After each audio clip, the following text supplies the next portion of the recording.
জিভে জল আনা এই নারকোল চিংড়ি গরম ভাতের সঙ্গে জাস্ট জমে যাবে। চলুন চট করে বানিয়ে নিই খাঁটি বাঙালি স্টাইলে নারকোল চিংড়ি।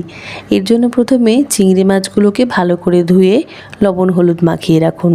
কড়াইতে কিছুটা তেল দিয়ে চিংড়ি মাছগুলোকে হালকা করে ভেজে তুলে রাখুন। আরও কিছুটা তেল দিন, তার মধ্যে কারি পাতা ফোড়ন দিন, পেঁয়াজ বাটা দিয়ে ভাজতে থাকুন। কিছুক্ষণ পর আদা রসুন বাটা দিন, পেঁয়াজের সঙ্গে ভালো করে মিক্স করে নিন।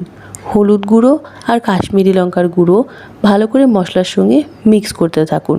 কিছুক্ষণ পর নারকোল বাটা দিন, মশলাটাকে ভালো করে নাড়াচাড়া করে নিন যেন সব মশলাগুলো ভালো করে মিক্স হয়ে যায়। কিছুটা জল দিয়ে কষাতে থাকুন। পরিমাণ মতো লবণ আর কিছুটা চিনি দিয়ে ভালো করে নাড়াচাড়া করে নিন। কিছুক্ষণ পর পরিমাণ মতো জল দিয়ে দিন। ঝোল ফুটে উঠলে ভেজে রাখা চিংড়ি মাছগুলো দিয়ে কিছুক্ষণ ফুটিয়ে নিন।